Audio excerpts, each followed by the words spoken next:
특별이라는 말은 정말 특별한 것 같습니다.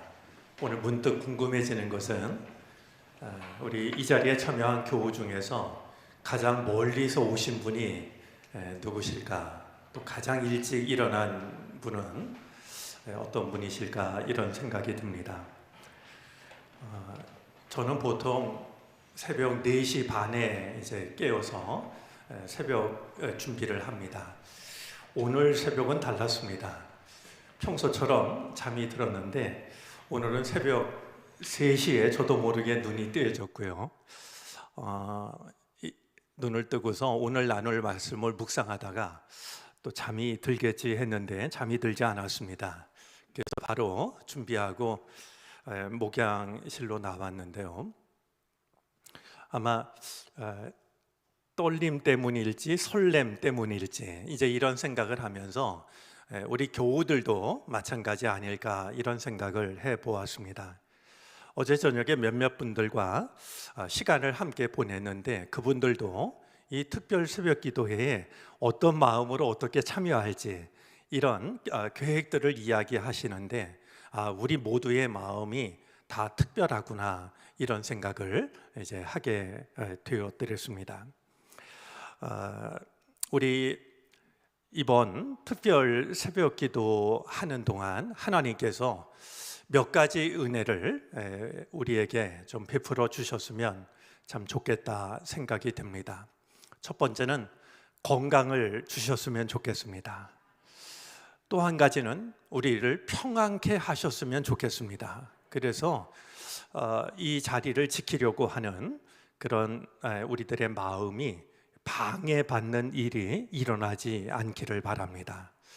거기에 더해서 또 한 가지 정말 꼭 주시기를 바라는 것은 이 특별 새벽 기도회에 우리가 특별한 마음으로 드리는 기도를 주님이 꼭 들으시고 응답해 주시기를 바랍니다.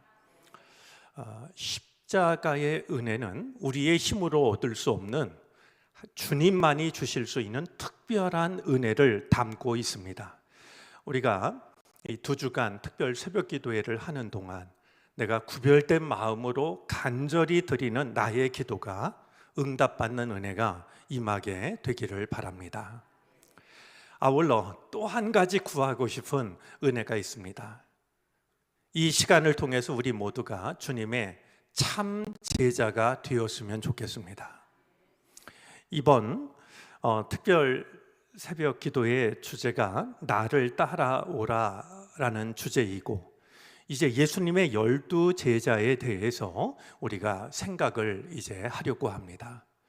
이 시간을 통해서 우리들 나 한 사람 한 사람이 주님의 참된 제자가 되는 변화가 우리 안에 일어난다라고 하면 이것은 더없이 소중한 일이 아닐 수 없다 생각이 듭니다. 이 새벽 예배를 위해서 수고하시는 많은 분들이 있는데요. 이렇게 찬양을 준비하는 분도 있고 기도를 준비하는 분도 있고 또 빠뜨릴 수 없는 분 중에 우리 교우들을 위해서 차량으로 수고하시는 그런 분들이 있습니다. 여러분들 기도하실 때 이번 특별 새벽 기도에 결코 가깝지 않은 거리인데 교우들을 위해서 차량 운행을 하시는 분들 안전하게 운전 잘할 수 있도록 여러분 그 일을 위해서도 기도해 주시기를 바랍니다. 예수님 주변에는 언제라도 많은 사람들이 몰려들었습니다. 마치 쇠가 자석에게 끌리듯이 예수님에게는 수많은 사람들의 마음과 걸음이 향했습니다. 가버나움에 가셨을 때는 얼마나 많은 사람들이 모여들었던지 문 밖에조차도 한 집에 들어가셨을 때 그 밖에조차도 용신할 수 없을 만큼 몸을 움직일 수조차 없을 만큼 빽빽하게 사람들이 모여들었다라고 성경은 기록합니다. 삭개오가 예수님을 보고 싶어 밖으로 나갔을 때도 얼마나 많은 사람들이 예수님 주변에 있었던지 키가 작은 삭개오는 예수님을 볼 수가 없을 정도였습니다.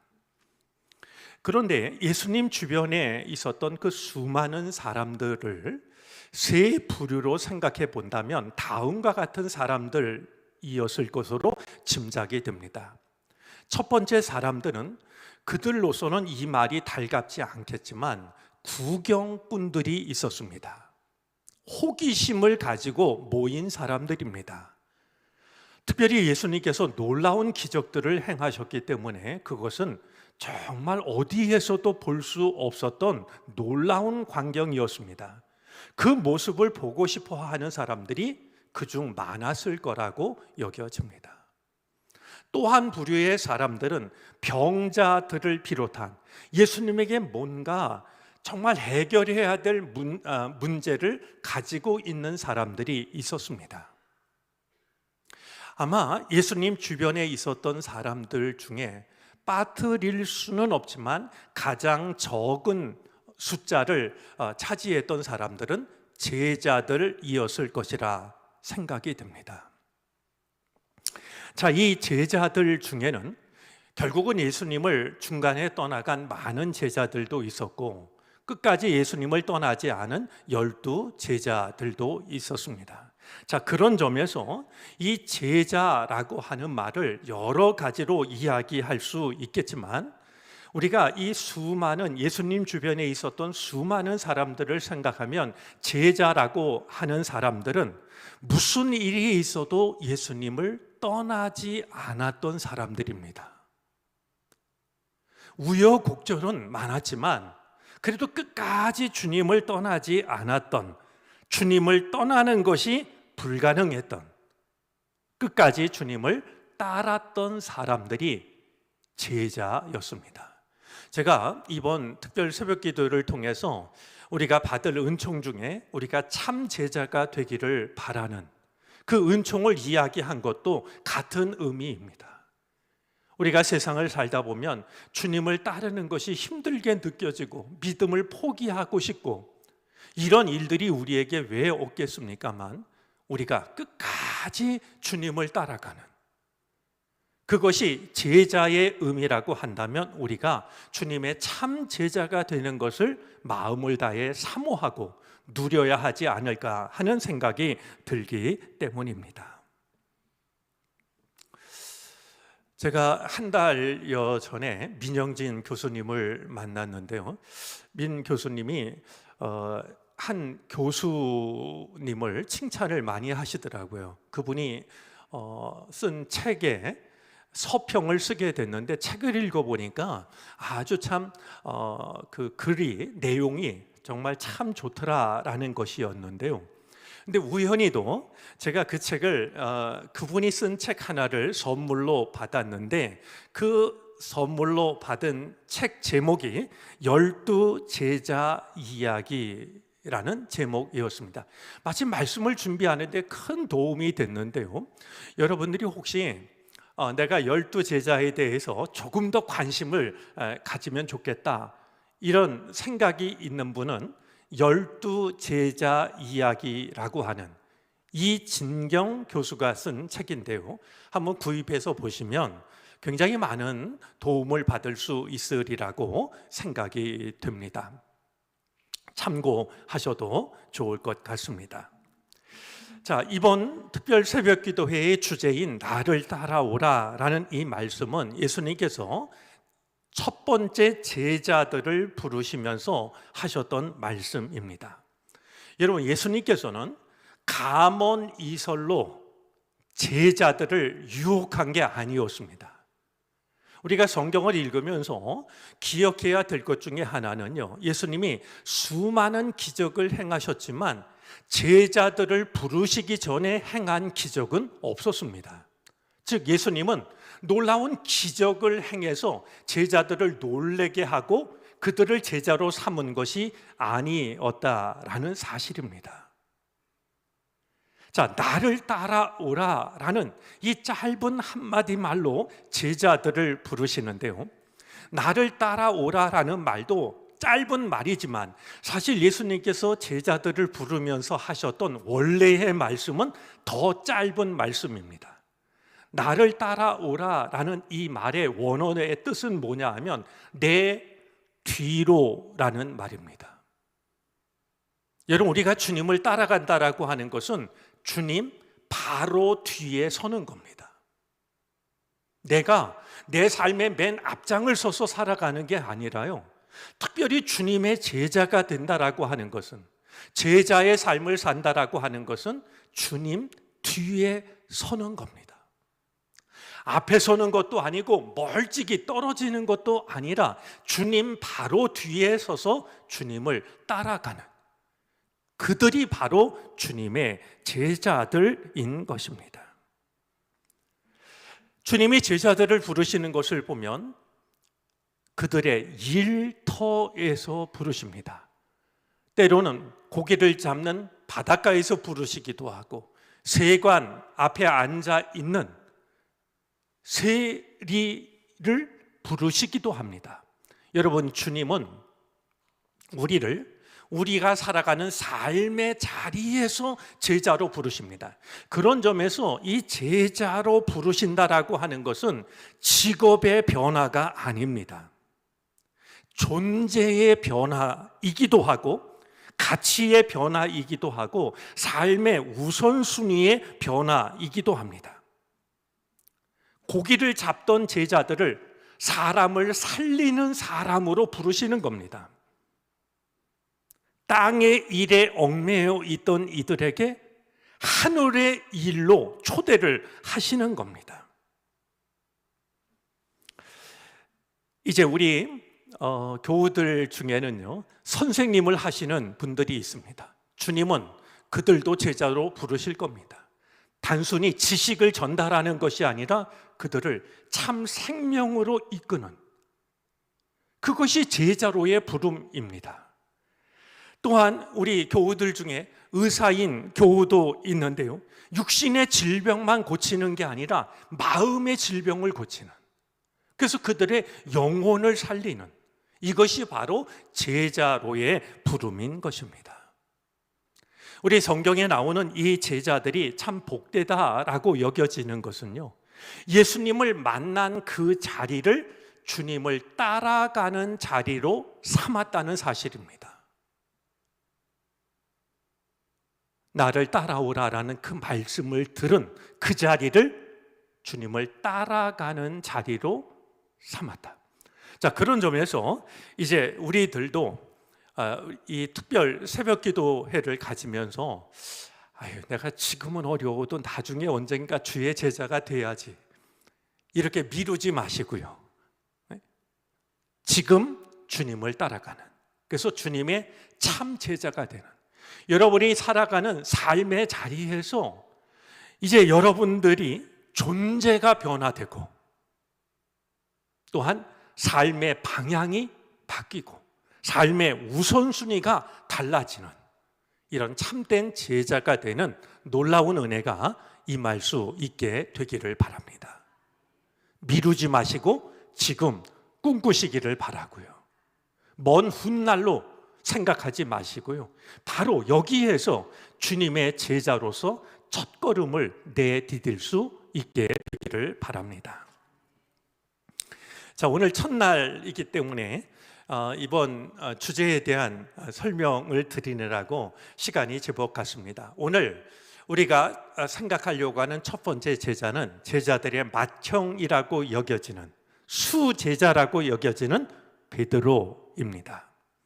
아마 오늘 베드로가 우리 정론교회에서 나를 따라오라 12 제자를 이야기하면서 제일 먼저 베드로 선생님, 당신을 우리가 제일 먼저 이야기하기로 했어요 라고 그러면 깜짝 놀라면서 손사래를 칠지도 모르겠습니다. 어쩌면 이렇게 부탁할지도 모르겠어요.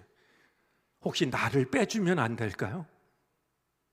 혹시 12 제자를 꼭 해야 된다라고 하면, 그래서 나를 뺄 수 없다라고 하면 저를 좀 맨 마지막에 넣어주면 안 될까요? 평소에 베드로라면 이런 이야기는 생각하기가 어려운 일입니다. 그는 제자들의 맏형이기도 했고 무엇보다도 다혈질을 가진, 그래서 일이 있을 때마다 가장 먼저 나섰던 제자라는 것을 우리가 잘 알고 있기 때문입니다.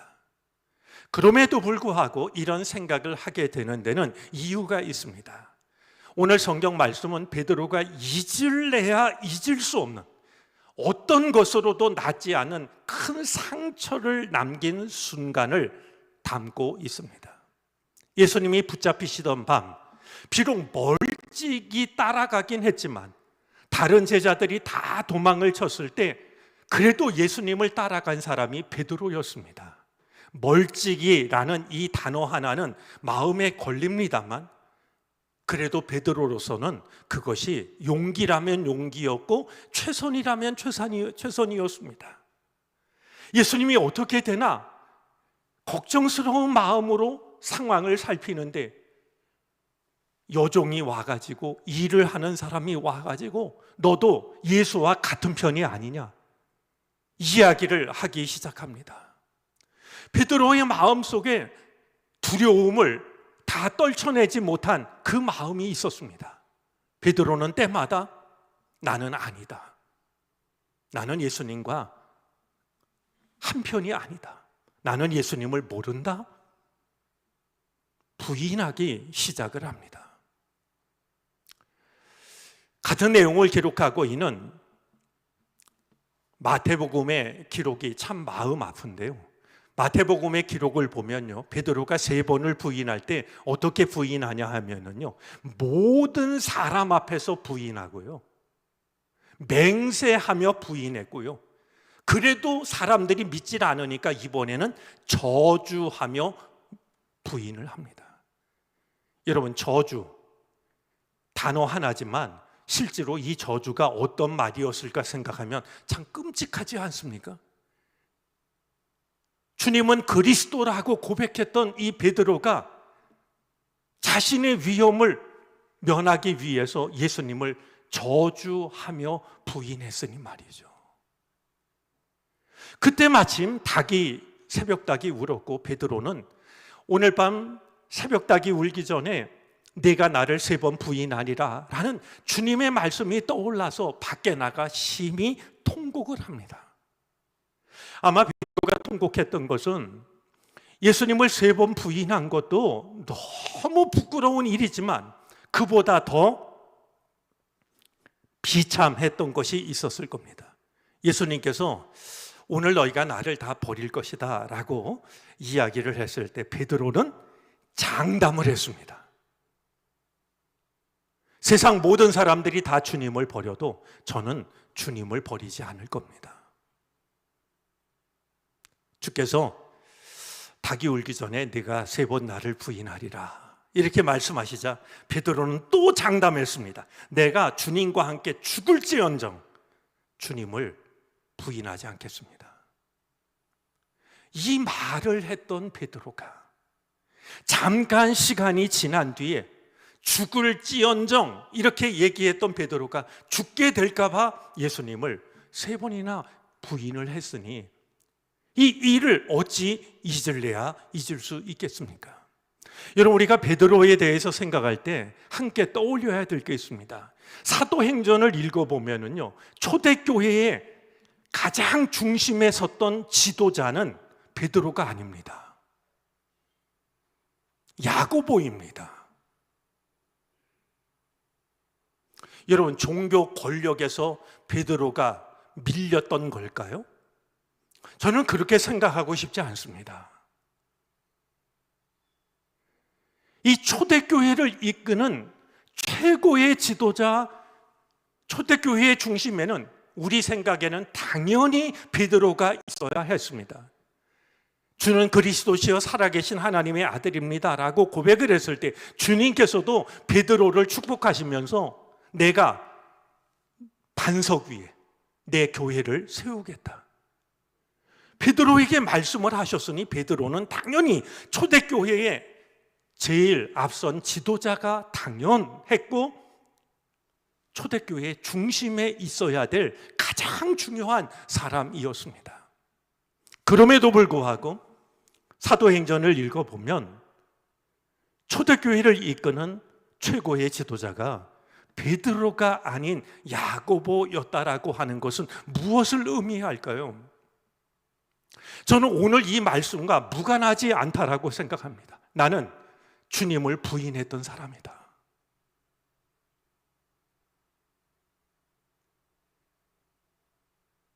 나서기 좋아했고, 언제라도 제자들의 맏형이라고 자부했고, 그러나 이 베드로에게는 씻을 수 없는 상처, 아무리 주님이 나를 용서해 주셨다 할지라도 지워지지 않는 상처, 내가 이 거룩하신 주님의 교회를 이끌기에는 앞자리에 설 수 없다라고 하는 그 마음이 베드로로 하여금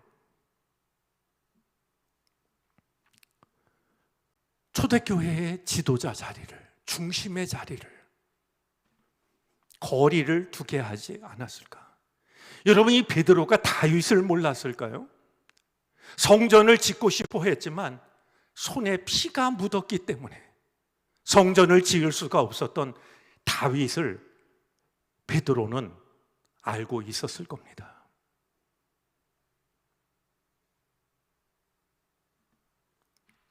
베드로와 관련된 유명한 일화가 있습니다.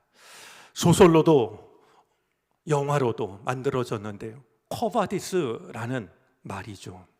코바디스 도미네, 주여 어디로 가십니까? 라는 그 말을, 그와 관련된 일화를 우리는 잘 알고 있습니다. 로마에 큰 기독교 박해가 일어나자 이 베드로는 변장을 하고서 로마를 떠나갑니다. 그냥 도망가려고 했던 것이 아닙니다. 교회의 간곡한, 당신은 살아남아야 된다라고 하는 간곡한 요청을 받아들인 것이었습니다. 변장을 하고 도망을 가는데요, 그가 마주 오시는 한 사람을 만나게 됩니다. 로마를 향해 걸어오시는 그분은 예수님이셨습니다. 베드로가 깜짝 놀라서 주님께 물었죠. 주여 어디로 가십니까? 코바디스 도미네. 그래서 주님이 말씀하십니다. 십자가에 못 박히려 로마로 간다. 깜짝 놀란 베드로가 주님께 물었습니다. 주님, 다시 십자가에 못 박히시는 겁니까? 그러자 주님은 대답합니다. 그렇다. 나는 다시 십자가에 못 박힐 것이다. 박해로 인해서 로마를 떠나고 있는 베드로를 두고서 내가 다시 십자가에 못 박히기 위해서 로마로 가고 있다라고 이야기를 하자, 그 말을 들은 베드로가 걸음을 멈추고 로마로 들어옵니다. 결국 그는 붙잡혔고 십자가형에 처해지게 됩니다. 십자가형에 처해질 때 이 베드로가 자신을 십자가에 매다는 이들에게 간청한 게 있습니다. 내가 어찌 예수님처럼 그렇게 십자가에 달릴 수 있겠느냐, 그러니 나를 거꾸로 매달아 달라라고. 그래서 우리 기독교에 내려오는 한 전통에 의하면 베드로는 십자가에 달려 순교를 하게 되는데요, 예수님과는 달리 십자가에 거꾸로 매달려서 순교를 합니다. 저는 베드로를 생각하면서 여러 가지로 말할 수 있지만 베드로를 이렇게 말하고 싶습니다. 베드로는 달라진 사람이었습니다. 나를 드러내기 좋아했던 그 베드로가 씻을 수 없는 그 부끄러움으로 인하여서 교회의 지도자의 자리로부터 벗어나고 중심의 자리를 다른 제자에게 양보를 하고 마침내 십자가에 거꾸로 매달려서 순교를 당하는, 이것을 생각하면 이 베드로는 주님께서 하신 그 말씀을 기억하고 있었고 마침내 지켰다라는 생각을 갖게 됩니다. 베드로는 교회의 첫 번째 지도자가 됨으로써 교회의 반석이 된 것이 아니라 순교함으로써, 자신을 드러내지 않음으로써, 나는 바위다, 나는 교회의 터전이다 외치지 않음으로써 그는 진정한 교회의 반석이 되었던 사람이었습니다. 달라진 사람, 베드로를 그렇게 기억할 수 있었으면, 그리고 우리 또한 베드로를 닮아서 달라진 제자로 살아갈 수 있었으면, 나를 드러내려고 하는 마음 다 내려놓고 오히려 나의 자랑이 아니라 나의 부끄러움을 간직하면서 낮아지고 또한 십자가에 거꾸로 매달리는 이런 거룩한 희생의 길을 통하여서 진정한 교회의 반석을 꿈꾸는, 오늘 우리들의 믿음이 베드로를 따라가는 믿음이 되어질 수 있기를 바랍니다. 기도하겠습니다.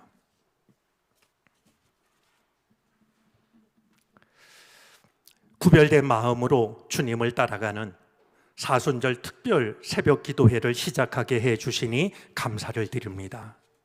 주님, 저희들에게 건강을 주시고 평안함을 지켜 주옵소서. 주의 전을 찾고자 하는 이 마음을 빼앗기지 않도록 주여 우리를 눈동자처럼 지켜 주시기를 바라고 원합니다. 주님께 간절히 기도하는 우리의 기도를 응답해 주옵소서. 십자가의 은혜를 허락해 주시옵소서. 아울러 이번 특별 새벽기도를 통하여서 주님의 참 제자가 되는 은혜를 누리게 해 주시기를 바라고 원합니다. 우리에게 어떤 일이 있어도 끝까지 주님을 떠나지 않는, 떠날 수 없는, 끝까지 주님을 따르는 믿음의 사람들이 되게 해 주시기를 바라고 원합니다. 우리의 존재가 달라지게 하여 주시고, 가치가 달라지게 하여 주시고, 삶의 우선순위가 달라지게 해 주시기를 바라고 원합니다. 우리의 일상의 자리에서 주님을 따르는 주의 참 제자가 되게 해 주시옵소서. 이 예배를 위해 수고하는 많은 이들이 있습니다. 눈동자처럼 지키셔서 평안케 하시고 안전케 하시고, 이제 주의 일을 감당하는 기쁨이 마음을 가득 채울 수 있게 해 주시옵소서. 달라진 사람 베드로를 마음에 품습니다. 우리가 자랑거리만 떠올리지 않게 하여 주시고, 주님 앞에 부끄러웠던 순간을 간직하게 하여 주시사, 나를 드러내는 대신 오히려 낮아지고 낮아져 교회의 반석을 꿈꾸는 또 한 사람의 베드로가 되게 해 주시기를 바라고 원합니다. 말없이 믿음의 터전이 될 수 있는 우리가 되게 해 주시기를 바라고 원합니다. 이제 주의 12제자를 우리가 묵상하며 우리 또한 제자를 꿈꿀 때 주여 우리로 하여금 주님의 참된 제자가 되는 은혜를 누리게 해 주시옵소서. 오늘도 구별된 마음으로 예물을 바칩니다. 특별히 사순절 특별 새벽 기도회에 드리는 예물은 지진으로 인하여서, 전쟁으로 인하여서 고통을 받고 있는 이 땅, 우리의 먼 이웃을 기도하며 그들을 위해 드리려 합니다. 주여 우리의 이 정성이 우리의 이웃을 돌아보는 따뜻한 사랑이 되게 해 주시기를 바라고 원합니다. 이 우리들 주변에 주님의 손길을 필요로 하는 많은 이들이 있사오니 주여 그들에게 주의 손을 내밀 수 있는 우리가 될 수 있게 해 주시옵소서. 사랑하는 교우들 축복하여 주시사 물질로 부족함이 없게 하여 주시고, 하나님 나라 하나님의 영광에 기쁨으로 참여할 수 있는 복된 삶이 되게 해 주시옵소서. 지금은 우리 구주 예수 그리스도의 크신 은혜와 하나님 아버지의 헤아릴 길 없는 사랑하심과 도우시고 이끄시는 성령의 은총이 구별된 마음으로 특별 새벽 기도에 참여한 사랑하는 모든 주님의 백성들 머리 위에 이제로부터 영원토록 함께 계시옵기를 간절히 축원하옵나이다. 아멘.